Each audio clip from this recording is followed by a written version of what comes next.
Good evening, everyone. I'm Mary Beth Cook, Director of Planning and Zoning. We're here tonight to talk about the zoning ordinance update, Articles 26, 27, and 28. Just wanted to give you a quick update. We've received some feedback. We've been listening. We've made some changes due to the size of or lack of crowds thereof. We will be doing question and answer as much as possible before breaking out for individual questions. We always have staff available, so if you have questions, you can do it one-on-one, you can do it in a group setting. We will be staying on topic to the articles that are being presented tonight. If at any time you have questions about other articles, you're welcome to call staff, email us, come in. We're available for questions at any time on any article. In addition to that, we've updated the website to state that the purpose of the deadlines that we set for each set of comments is to get the packages together for the Planning Commission and the Board of County Commissioners. So if you miss that deadline, you haven't missed your opportunity. Know that you can submit comments at any time, but in order to get with that package of comments, you have to have submitted your comments in time by the deadline. In addition to that, we are going to be hopefully tomorrow, early next week at the latest, getting all of the comments up on the zoning ordinance webpage, the update webpage. So you'll be able to view the comments by sections, by articles. As we're receiving them, they'll be posted there. And I think that's all I have. Thanks, Will. Okay, thank you, Mary. And my name is Will Hager, and I'm a planner with the Planning and Zoning Department that's been helping out with the zoning ordinance update. And before we get into the focus of tonight's forum, like we do at the beginning of all these forums, I just want to go over a brief timeline on where we are in the process and how we got here. So we had an initial joint work session in April, which gave an overview of the zoning ordinance and the purpose, strategies, and goals of this update. The draft zoning ordinance was made available to the public in May. We had a joint work session and public forum held in June on the draft zoning districts and zoning map, and a public forum held in August on the draft critical area, marine and water dependent facilities, and floodplain articles, followed by work sessions with the Planning Commission and Board of County Commissioners in September and October. And we had a public forum held in October on the draft zoning approvals, variances, and appeals, and nonconformities and enforcement articles. And we just had a work session on that same, a joint work session on that same material yesterday evening.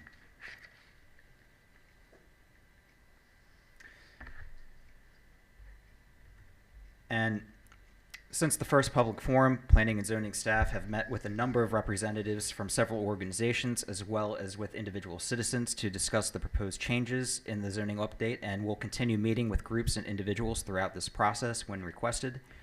And question and comments from the public, both via email and from staff taking notes at public forums, have been compiled and used to create an FAQ section on the zoning ordinance update website. And so the focus of tonight's forum is going to be draft Articles 26, 27, and 28, outdoor lighting, parking, and landscaping. And for this presentation, we're going to begin with Article 26, outdoor lighting. Article 26 includes county standards and regulations addressing outdoor lighting, and this section was reviewed by county staff with expertise in lighting in our inspections and permits division. And most of the revisions that were made came at the recommendation of county staff with that expertise. Article 26 includes provisions addressing the purpose, applicability, and exemptions for outdoor lighting standards. And some of the revisions that were made to this article include providing outdoor lighting that is dark sky friendly to the purpose section. Provisions were added making it clear that lighting used for signaling purposes and emergency lighting is exempt. And where the article addresses temporary lighting in terms of exemptions, temporary is defined as lasting no longer than 180 days. Article 26 includes standards for lighting levels, lighting design, control of nuisance and disabling glare, and installation, as well as provisions for plan submissions and modifications. And for more details on revisions that were made to this article or other articles, Please see the document which compares draft Articles 26, 27, and 28 with the current zoning ordinance available on the Zoning Ordinance Update website.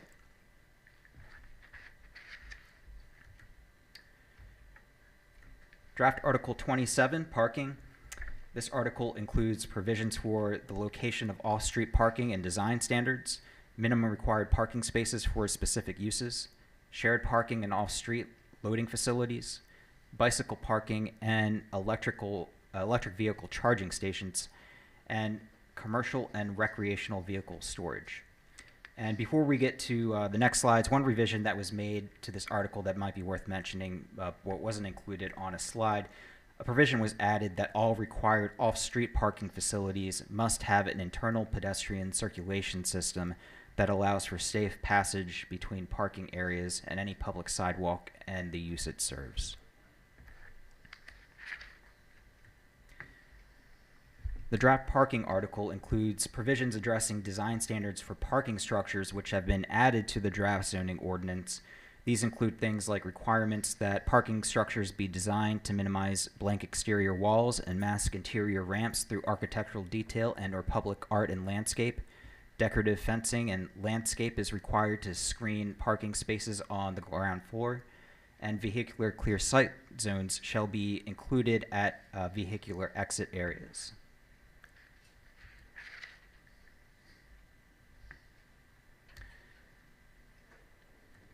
The minimum required off-street parking spaces for specific uses have mostly been left unchanged in this draft, with a few exceptions.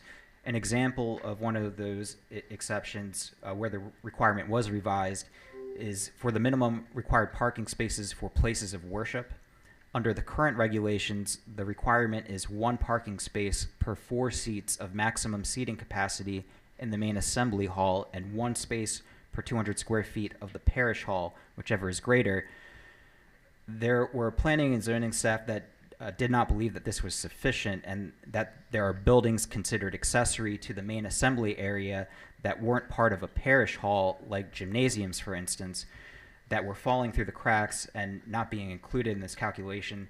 So in the draft, this has been revised so that the requirement would now be 1 parking space per 4 seats of maximum seating capacity in the main assembly area, plus 1 space per 300 square feet of gross floor area in accessory buildings or expansions to existing buildings not part of the main assembly area.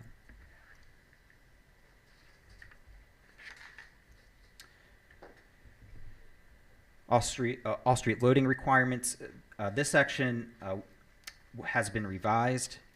So in the draft, all industrial, wholesale, manufacturing, warehousing, or storage uses must provide at least 1 loading area. Under the current ordinance, if these uses consist of less than 2,000 square feet, they aren't required to provide a loading area at all. And all commercial retail uses and business and personal service uses that receive products or make shipments must provide at least 1 loading area in the draft. Under the current ordinance, this requirement only applies to retail commercial uses, and retail commercial uses that consist of less than 25,000 square feet aren't required to provide a loading area at all.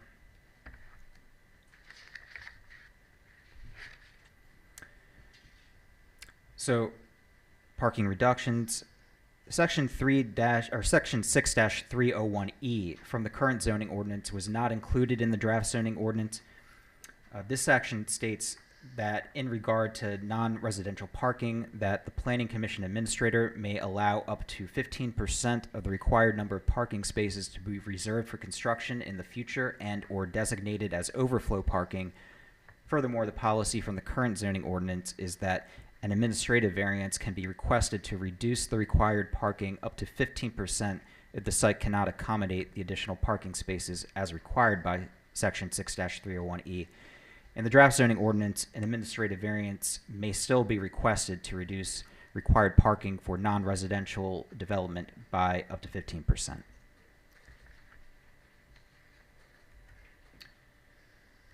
The provisions addressing required bicycle parking have been revised. In the draft zoning ordinance, a minimum of 2 bicycle parking spaces or 1 bicycle parking space for every 5,000 square feet of retail or office spaces required, whichever is greater.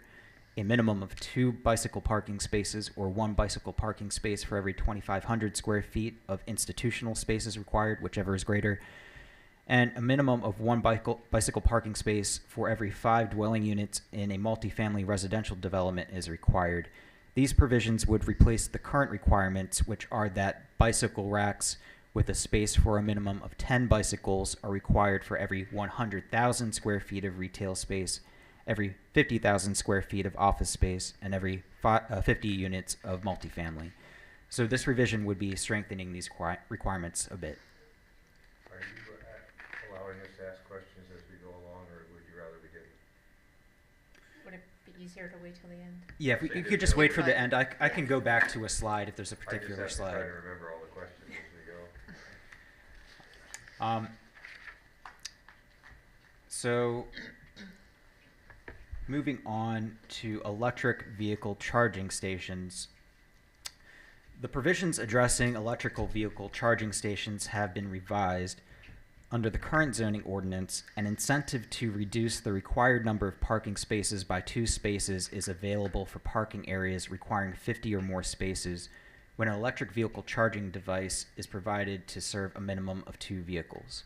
In the draft zoning ordinance, these regulations have been revised so that for parking facilities that require 25 to 49 spaces, when an electric vehicle charging station is installed or are installed that serve a minimum of 2 parking spaces, the minimum required number of parking spaces may be reduced by 2. For parking facilities that require 50 or more spaces, electric vehicle charging stations that serve a minimum of 4 vehicles shall be provided. And if more than the required amount of electric vehicle charging stations are provided, then the minimum required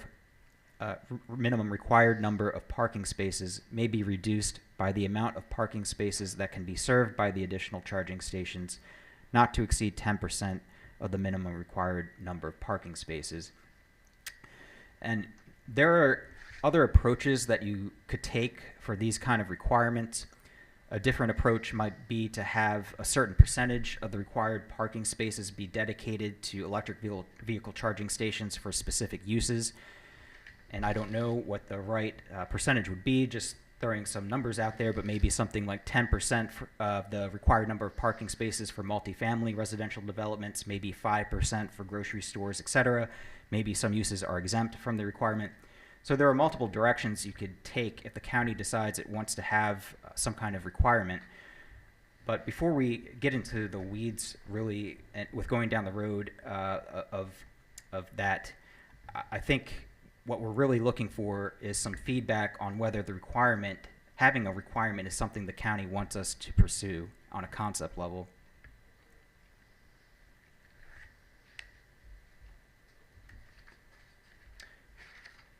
And that's it for parking, and we're going to move on to landscaping. Draft Article 28 includes provisions for the selection, installation, and maintenance, minimum planting sizes and species diversity requirements, parking lot perimeter and interior landscaping, landscaping for buffer areas between non-compatible uses, site landscape and screening of ancillary uses, and incentives for the protection of monument trees. And for people who are unfamiliar with that term, monument trees, the ordinance defines a monument tree as one or more of the following: a national, state, or local champion tree, a tree having a diameter of at least 24 inches, or a tree having a diameter that is at least 75% of the diameter of the current state champion tree of that species.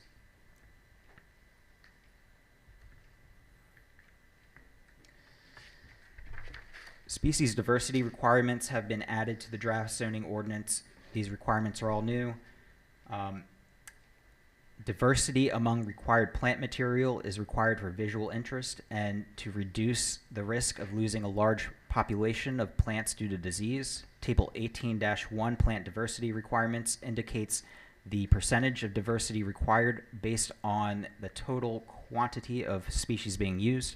For example, if a development requires 45 canopy trees. No more than 18 trees or 40% can be of one species, and there must be a minimum of 5 different species within the 45 trees. And street trees, however, are exempt from these requirements.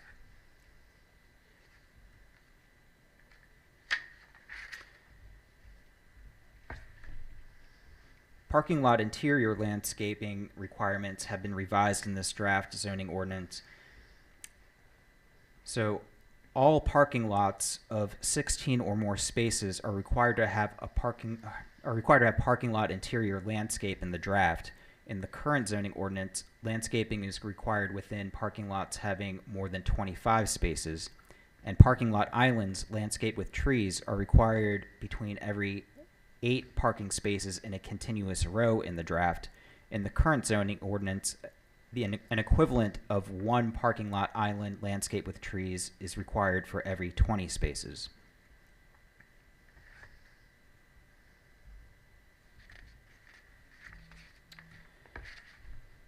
The regulations for buffer areas between non-compatible uses has been revised. In the draft zoning ordinance, buffer areas are required between the side and or rear setbacks and property lines where a multifamily or townhouse development abuts a single family or duplex development.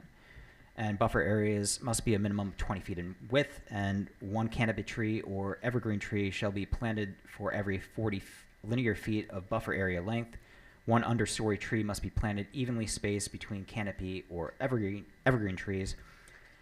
And as part of landscape plan approval, trees may be spaced at various intervals based on specific site requirements, but the total number of trees planted must be no less than 1 canopy or evergreen tree and 1 understory tree per 40 linear feet of buffer area length.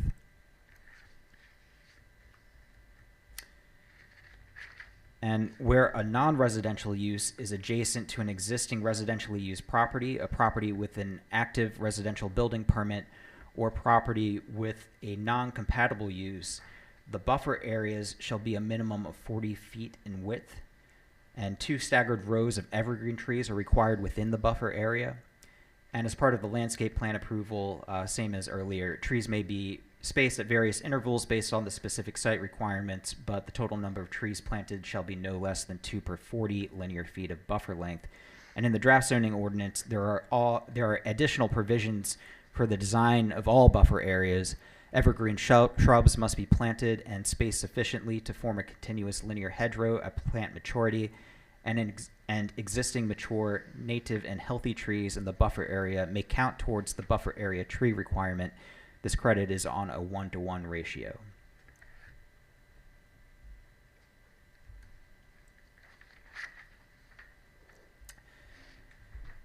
Section 28.7A, site landscaping. This section was added to the draft zoning ordinance. So this includes landscaping requirements for the area between buildings and street and parking areas for townhouse, multifamily, and non-residential developments. And a planting area is required along 60% of the area between the building and street or parking area, to include canopy trees, understory trees, shrubs, perennials, ornamental grasses. So this would be another strengthening of the landscaping regulations compared with the current requirements.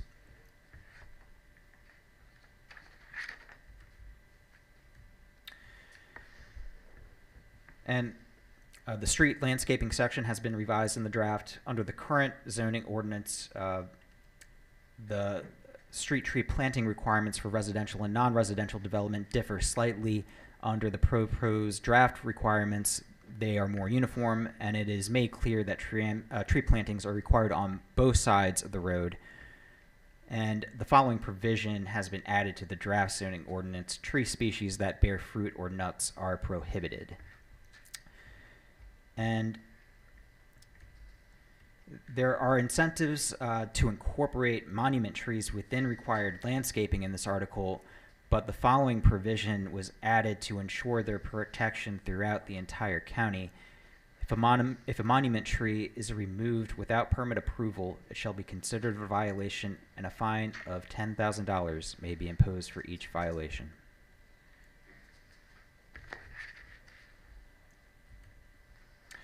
So in summary, Article 26, providing outdoor lighting that is dark sky friendly, added to the purpose section. Revisions made based on recommendations from county staff with expertise in outdoor lighting. Article 27, provisions added for parking structures, revisions to off-street loading requirements, revisions to bicycle parking requirements, provisions for electric vehicle charging stations have been revised. Article 28, we've added species diversity requirements, strengthened parking, interior landscaping requirements, strengthened buffer area landscape requirements, and added site landscaping requirements. So that is a wrap, and I believe that there may be some individuals in the audience tonight that have a few questions. So Is that plural? If you could go to the microphone just so we can catch it for the recording. Thank you.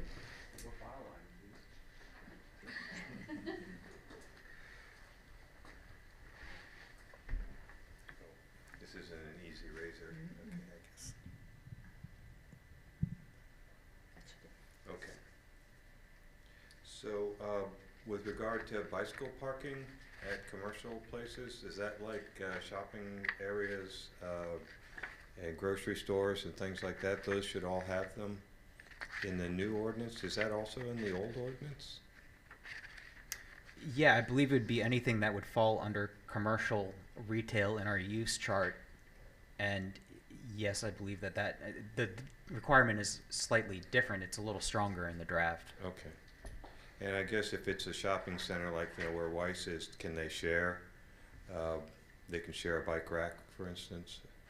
Is that the way it's done? It's a curiosity mostly. Yeah, I don't think we will require it per business. It would be for the development. Gotcha. Okay. So the parking spaces and EV charging, that seems like an interesting topic, and you're not quite sure how that's going to work out, which is okay because it's kind of new. But I noticed that you can reduce spaces for parking if you have an EV station, but do those, when you're charging an EV, can you just leave it there all day, or does it have to move someplace when it's finished charging? Yeah, that's an interesting question. I would presume that you would not want to have a business wouldn't want to have someone basically camping out their vehicle there, and I would imagine a business would probably want to have some kind of signage that would make that clear, Right. and that there would be some sort of enforcement mechanism for that. So it would But- seem that maybe you shouldn't subtract regular parking. Or are you just trying to give them like a credit, like an inducement? Is I that? think so, and I Okay. think the intention is that someone's going to come, park there, plug their vehicle in, go shopping, come out, and then leave. So it would be function as a regular parking Okay, space. so that wouldn't be like the CAB where, people are gonna stay there all day. Right. Yeah, okay. Just curious. And have you done a study to kind of try to project the needs in the future? I don't know, for the next decade or whatever, for EV charging and parking? It's another curiosity. No, we haven't done any specific studies. Like I said when we were going over that slide, I think at this stage we're really looking to gauge interest Right. in whether it's something that the county wants to pursue, Right. and we'll take it from there. Yeah, it seems like it's exploding beyond what some of us had hoped would happen. I think a lot of people are in favor. And also, how many parking garages do we have in Calvert? I guess we got one at Chesapeake Beach. Is that the only one?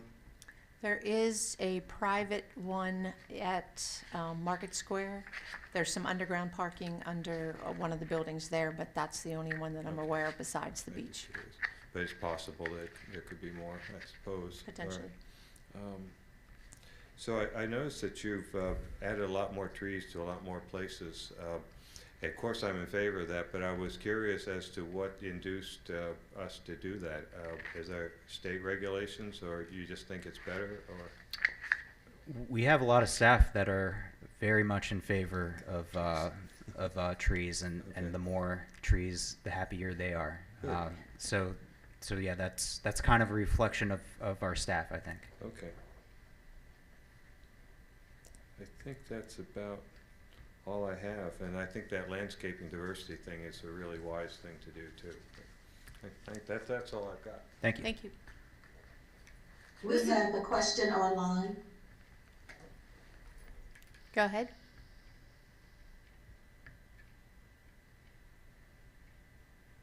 Kyle, you can go on with your question.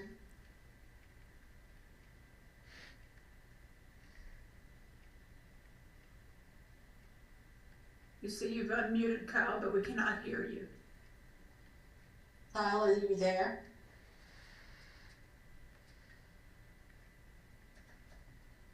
If you want to type your question into the chat, we can relay it, Kyle.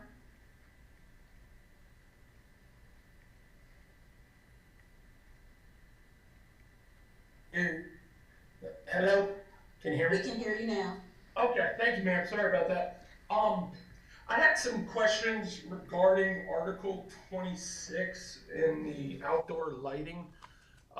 It had made mention about staff, I guess, doing inspections. How many staff do we have, and how often do they make inspections?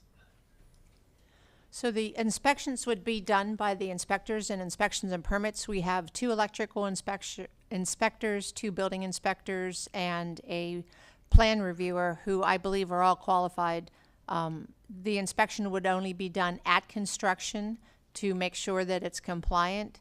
And if we receive any complaints that make it appear that it's out of compliance, we would do a follow-up inspection. But other than that, we don't go out on a regular basis. Okay, I guess I don't know, are these just questions, or can I raise concerns with that, or? Yeah, I mean, you're welcome to make any comments. Okay, so I have, in the last, let's say, it's taken 9 months, I made a complaint through the county, dealing with lighting, that was against the ordinances that we already have in place, and it took 9 months to get it addressed, and it's still not 100%, and I appreciate the county doing the work they've done to address it, but I have met hurdles at every step of the way. At first I was told that they were grandfathered in, which I then provided evidence that they weren't grandfathered in. And it just seems that we give the commercial businesses just free reign, and we don't really check on it. And so, it just seems like nobody really is monitoring what we have on tap as far as the ordinances. I also think that they should go a little further. We should include some language about utilizing the technology we have, that we should be using motion sensors. We should be using timers on these lights. In my personal belief, there's no reason that basically any of these businesses should be lit up for the amount of hours that they are lit up at night. Nobody, or not nobody, but the vast majority of people are not buying a Toyota vehicle between the hours of 10 o'clock and 6 a.m. in the morning. But yet, you can see that from space, basically, with how bright it is. It just seems unnecessary, and I feel like we're getting there, but we should just take a few more steps in the right direction. Another question I have is, does the county have the proper meter to read what they need to for the control of nuisance light? So it states that illuminated light cast by a source or sources onto an adjacent residential property exceeded 0.1 horizontal foot candle measured line of sight from any point on the adjacent residential property. And then further on, it states that the meter to read this is a light meter used for verification of luminescence levels, shall be certified by National Institute of Standards and Technology. Do we own that? That's a great question. And if you could send me an email tomorrow, I will have our Division Chief of Inspections and Permits reply to you and give you that information. Okay, and then as far as submitting comments, submitting, I guess, what are zone infractions or ordinance infractions, what is the requirement on providing, like, how much legwork do I have to do to show that this is not up to code? Can I just file it and then somebody's gonna go look at it, or I have to provide all the documentation and do 78% of the legwork before somebody's gonna go out at night and look at a light and say, hey, you know what, that isn't, that isn't parallel to the parking lot like it should be. So if you express your concerns, either if you call into the office or submit them in writing, we follow up. We're complaint driven. And if you provide your contact information, someone can follow up with you. But we do not expect you to do the research. Staff can do that. Okay, all right. I guess that would be all of my questions on outdoor lighting. Sorry, my kids are cleaning up their dishes. All right. Thank you.